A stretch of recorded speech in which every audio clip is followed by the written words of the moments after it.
दो तरह के सेलों से इंट्रोड्यूस होने वाले हो, प्लांट सेल और एनिमल सेल। आज लेके चलते हैं पहले प्लांट सेल। ये प्लांट सेल की डिटेलिंग सिखाएंगे आज। सबसे पहले डिफरेंट डिफरेंट सेल से, डिफरेंट डिफरेंट टाइप के सेल से प्लांट्स कंसिस्ट होता है। तो ये लीफ में बने हुए सेल हैं, किसी लीफ के सेल हैं। और ये तुम्हारे को किस तरह से अरेंजमेंट दिखाते हैं, ये देखो कितने कॉम्पैक्टली अरेंज हैं ये, और स्क्वायर शेप में दिखाए हैं। अलग अलग शेप होती है प्लांट की, मोस्टली राउंड होते हैं वैसे प्लांट सेल, या हर सेल मोस्टली राउंड ही होता है, बट इसमें तुम्हें स्क्वायर शेप में दिखाए हैं क्योंकि ये लीव्स के सेल हैं। तो लीव्स में भी कोई एक ही टाइप के सेल नहीं होते, से एक लीव ही डिफरेंट डिफरेंट टाइप के सेलों से बना हुआ होता है। तो इससे स्टार्ट करते हैं।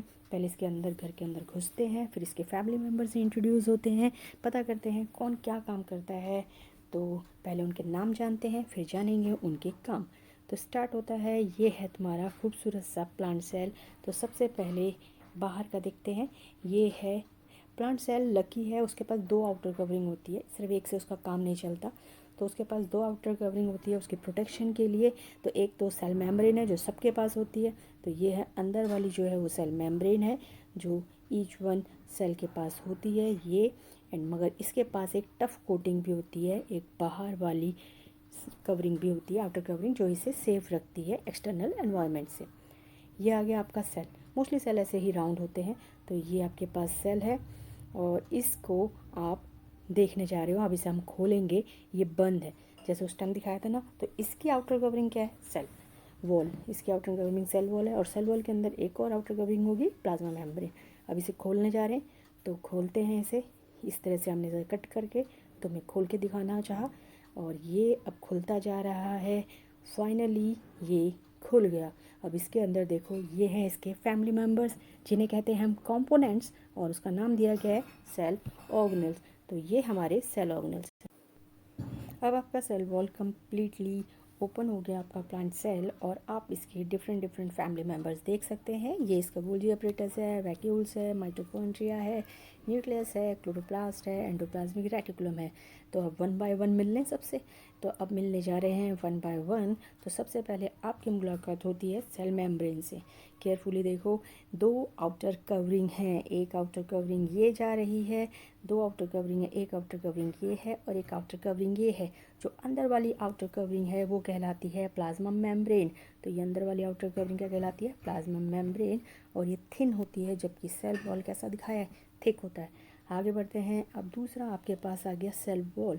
ये आपके पास नहीं, पहले साइटोप्लाज्म है। साइटोप्लाज्म क्या होता है? सेल के अंदर जो कुछ भी है, न्यूक्लियस को छोड़कर, सेल के अंदर जो कुछ भी है न्यूक्लियस को छोड़ के, चाहे वो फ्लूइड हो, फ्लूइड बोले तो प्रोटोप्लाज्म हो, चाहे वो प्रोटोप्लाज्म हो, चाहे उसके सारे ऑर्गेनल्स हो, यानी ऑर्गेनल्स मतलब उसके फैमिली के सारे मेंबर्स, उसके सारी फैमिली के मेंबर्स हों, चाहे वो प्रोटोप्लाज्म हो, तो ये सब कहलाते हैं मिलकर साइटोप्लाज्म। यानी सेल के अंदर न्यूक्लियस को छोड़कर जो कुछ भी बचता है, फ्लूइड, उसके सारे सेल कंपोनेंट्स, वो सारे के सारे मिलकर बनाते हैं साइटोप्लाज्म। अब आते हैं नेक्स्ट वन पे। ये है सेल वॉल। ये जो बाहर की आउटर थिक कवरिंग है, ये है तुम्हारी सेल वॉल।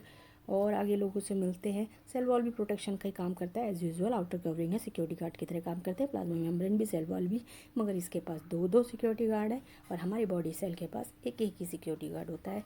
नेक्स्ट आता है, ये है फैमिली हेड। फैमिली हेड यानी कि न्यूक्लियस। ये जैसे आपके फैमिली हेड आपके घर के सारे डिसीजन लेते हैं, वैसे ही सेल के अंदर के सारे डिसीजन न्यूक्लियस लेता है। जैसे आपकी बॉडी में ब्रेन आपका हेड है, ब्रेन आपका मेन काम करता है, वैसे ही सेल के अंदर न्यूक्लियस मेन काम करता है। सेल के अंदर बहुत सारी ऐसी, न्यूक्लियस के अंदर बहुत सारी ऐसी इंफॉर्मेशन होती है जो बहुत काम की होती हैं। तो ये पूरा पिंक बाहर से लेकर ये पूरा तुम्हारा क्या है? ये पर तुम्हारे पास कंप्लीटली न्यूक्लियस कहलाता है। नेक्स्ट पढ़ते हैं। अब नेक्स्ट आता है सेल के अंदर का भी एक और पार्ट जिसे कहते हैं न्यूक्लियस। ये देख लो, ये न्यूक्लियस। सेल के इस पार्ट का काम है राइबोसोम बनाना। क्या काम है इसका? राइबोसोम बनाना। राइबोसोम यही बनाता है। और राइबोसोम खुद क्या करता है? प्रोटीन की फैक्ट्री है, प्रोटीन बनाता है। तो न्यूक्लियस राइबोसोम बनाता है, और राइबोसोम खुद क्या बनाता है? प्रोटीन, जो तुम्हारी बॉडी के लिए बहुत ज़रूरी होते हैं। तो है ना मेन काम। हमारी बॉडी की जितनी भी सेल की जेनेटिक इन्फॉर्मेशन होती है कि दूसरा सेल बनना कैसे है, जैसे हमारे बाद हमारा बेबी पैदा होता है, वैसे सेल के बाद और सेल पैदा होते हैं, तो उनकी जेनेटिक इन्फॉर्मेशन कि उस सेल को बनना कैसे है, वो सारी जेनेटिक इन्फॉर्मेशन न्यूक्लियस के अंदर ही होता है, इसलिए उसको ब्रेन कहा जाता है उसका, क्योंकि वही सारी इन्फॉर्मेशन कैरी रखता है काम की। तो ये आ गए तुम्हारे एक और। अब आता है नेक्स्ट वन। ये तो प्लांट सेल का एक अच्छा सा खूबसूरत सा डायग्राम है, देखो सब कुछ कितने अच्छे से दिखाया हुआ है। ये इसकी डबल लेयर दिखा रखी है, अंदर वाला है, ये बाहर वाला। और ये अभी तुमने इंट्रोड्यूस हो गया अभी एक मेंबर से, तो जो कि घर का हेड है, और उसका नाम था न्यूक्लियस। न्यूक्लियस के अंदर क्या होता है, न्यूक्लियोलस। और न्यूक्लियोलस क्या क्या बनाता है, राइबोसोम। राइबोसोम का काम क्या है, प्रोटीन को मैन्युफैक्चर करना या प्रोटीन को सिंथेसाइज करना, दोनों सेम ही वर्ड है। केमिकली मैन्युफैक्चरिंग को सिंथेसाइज वर्ड कहते हैं। तो साइंस में बहुत बार तुम जब सिंथेसाइज वर्ड पढ़ते हो तो उसको लेके कंफ्यूज मत हुआ करो, नॉर्मल सी बात है, मैन्युफैक्चर करना, बनाना। तो यही है सिंथेसाइज का रियल मीनिंग। अब आगे बढ़ते हैं। नेक्स्ट है तुम्हारे पास एंडोप्लाज्मिक रेटिकुलम। ये एंडोप्लाज्मिक रेटिकुलम है, जो राइबोसोम अंदर से बन के आए थे, जो राइबोसोम न्यूक्लियस ने बनाए थे, वो राइबोसोम इस एंडोप्लाज्मिक रेटिकुलम में चिपक जाते हैं। ये देखो चिपक रखे, तो ये राइबोसोम हैं जो एंडोप्लाज्मिक रेटिकुलम में चिपक जाते हैं। ये एक चैनल है जो न्यूक्लियस से मिलने वाली चीज़ों को आगे तक पहुंचा देता है। इसके बाद आता है आपका नंबर, ये आ गया आपका क्लोरोप्लास्ट। प्लांट सेल की जान है क्लोरोप्लास्ट।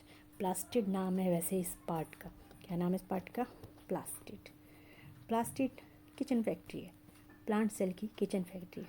प्लांट का खाना यही बनता है, तभी तो ये ऑटोट्रॉफी है, यही तो अपने सेल के अंदर खाना बनाते हैं, हम दोनों बनाते हैं। हमारे तो सेल के अंदर खाना ग्लूकोज की फॉर्म में ब्लड लेके जाता है, बना बनाया खाना ग्लूकोज की फॉर्म में ब्लड सेल तक लेके जाता है, लेकिन ये अपना खाना अपने ही सेल के अंदर बनाता है। इसीलिए कहते हैं ये ऑटोट्रॉफिक होते हैं, ये अपना खाना खुद बनाते हैं। किसकी हेल्प से, कार्बन डाइऑक्साइड की हेल्प से, वाटर की हेल्प से, सनलाइट को ट्रैप करके। प्लांट सेल की डिटेलिंग और होगी, प्लास्टिड की डिटेलिंग और होगी। प्लास्टिक 3 टाइप के होते हैं, क्लोरोप्लास्ट, लिक्योप्लास्ट और क्रोमोप्लास्ट। वो डिटेलिंग के लिए और अच्छी डायग्राम्स दिखाऊंगी, तब बताऊंगी कि कितना सुंदर लगता है क्लोरोप्लास्ट, और कौन इन तीनों में से भी कौन खाना बनाता है, कौन खाने को स्टोर करता है, और कौन किसका क्या काम है। एक का काम तो अभी याद कर लो, क्लोरोप्लास्ट ट्रैप करता है किसको, सन एनर्जी को। सन एनर्जी से ही खाना बनाना पॉसिबल है, और वो सन एनर्जी ट्रैप करने की कैपेसिटी किसी के अंदर नहीं है, किसी लिविंग बीइंग के अंदर नहीं है, हमारे अंदर नहीं है। हम में से कोई भी सन एनर्जी को ट्रैप नहीं कर सकता, सन एनर्जी को एब्जॉर्ब नहीं कर सकता। सिर्फ और सिर्फ chloroplast of a plant cell can be absorb the sunlight. तो ये सनलाइट को एब्जॉर्ब करके अपना खाना बनाते हैं, इस बात का ध्यान रखना। अब पढ़ते हैं आगे। नेक्स्ट है तुम्हारे पास वैक्यूल्स। ये हैं वैक्यूल्स। खाने इसकी प्लांट सेल में वैक्यूल का रोल है, मगर एनिमल सेल में थोड़ा कम ही है। एनिमल सेल में छोटे छोटे बहुत सारे वैक्यूल्स होते हैं, लेकिन प्लांट सेल में एक ही वैक्यूल होता है, और वो बहुत बड़ा होता है। कई बार तो इतना बड़ा होता है कि एक सेल का 90% पार्ट जस्ट उसका वैक्यूल ही है। वैक्यूल बहुत सारी चीज़ें स्टोर करता है, जैसे है vacuole is a smart storage bulk field है। इसमें पानी होता है, ये स्टोर करता है न्यूट्रिएंट्स को, केमिकल्स को एंड वेस्ट प्रोडक्ट को भी। वैक्यूल बहुत सारा वॉल्यूम अपने स्ट्रक्चर, क्योंकि 90% तो एक प्लांट सेल का हिस्सा होता है वैक्यूल ही, तो नेचुरल बात है वो सपोर्ट भी करता है स्ट्रक्चर को। तो ये वैक्यूल्स की फंक्शन है कि वो स्टोर करता है वाटर को, केमिकल्स को, न्यूट्रिएंट्स को, वेस्ट प्रोडक्ट को, और इतना उसका साइज़ इतना बड़ा है एक सेल के अंदर, तो वो स्ट्रक्चरल सपोर्ट भी प्रोवाइड करता है प्लांट सेल को। ये वैक्यूल्स का इंट्रोडक्शन है। ये इनके घर का बड़ा भाई है, वो उनकी मम्मी थी प्लास्टिड, क्योंकि वो खाना बना रही थी, और ये इनके घर में जितनी भी वेस्ट यूज़फुल चीज़ें होती हैं ये सब संभाल के रखता है। आगे बढ़ते हैं। आगे है तुम्हारे पास नेक्स्ट है, ये आ गया तुम्हारा नेक्स्ट, सेंट्रल वैक्यूल दिखाया गया है इसमें, और कुछ नहीं कि एक ही वैक्यूल होता है इसमें और वो बड़ा सा होता है। नेक्स्ट आ गया तुम्हारा, ये है आपका माइटोकॉन्ड्रिया। ये आपका माइटोकॉन्ड्रिया है, ये एनर्जी जनरेट करता है। प्लांट सेल में दोनों ही एनर्जी जनरेट कर लेते हैं, प्लास्टिड भी कर लेता है, माइटोकॉन्ड्रिया भी कर लेता है, लेकिन एनिमल सेल में सिर्फ माइटोकॉन्ड्रिया के पास ही ये एबिलिटी है कि वो हमारे लिए एनर्जी जनरेट करें। तो ये माइटोकॉन्ड्रिया है और ये एनर्जी जनरेट करता है। नेक्स्ट वन देखते हैं, नेक्स्ट वन किससे इंट्रोड्यूस होने जा रहे हैं। अब हम इंट्रोड्यूस होने जा रहे हैं गोल्जी कॉम्प्लेक्स अपरेटस बॉडी, मतलब गोल्जी मेन वर्ड है, इसकी कास्ट 3 है। गोल्जी कॉम्प्लेक्स बोल लो, गोल्जी अपरेटस बोल दो, गोल्जी बॉडीज़ बोल लो, कुछ भी बोल लो, गोल्जी बट मेन है। तो गोल्गी भी पढ़ते हैं इसे, वैसे गोल्जी भी पढ़ते हैं, जो आपको अच्छा लगे वो पढ़ो। ये गोल्गी अपरेटस है और ये है आपका ये। इसका मेन काम होता है जो भी सामान जो बना रहा है मेरे पास भेज दो, मैं उसको पैक करूँगा, अच्छे से स्टोर करूँगा जब तक ज़रूरत नहीं होगी, और उसको मॉडिफाई भी करूँगा, कुछ और अच्छा सा बना दूँगा और फिर आगे भेज दूँगा।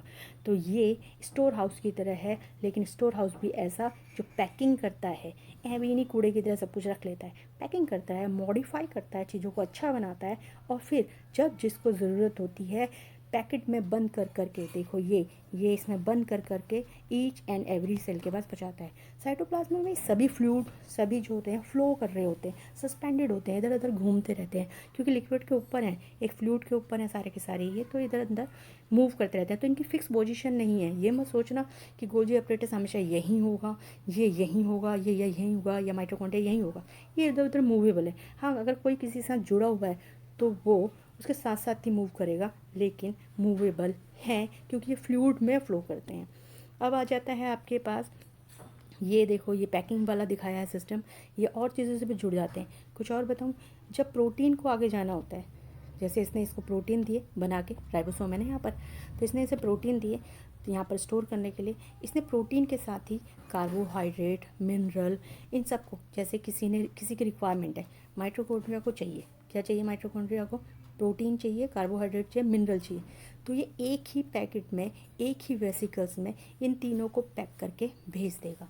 तो ये गोल्जी अपरेटस का कितना खूबसूरत काम है, पैकिंग करता है, स्टोर करता है, मॉडिफाई करता है, जो भी काम की चीज़ें होती हैं, और जब ज़रूरत जिसको होती है वहाँ उन्हें सेंड कर देता है। अब आएगा नेक्स्ट तुम्हारे लिए ये प्लांट सेल फाइनल लुक के साथ।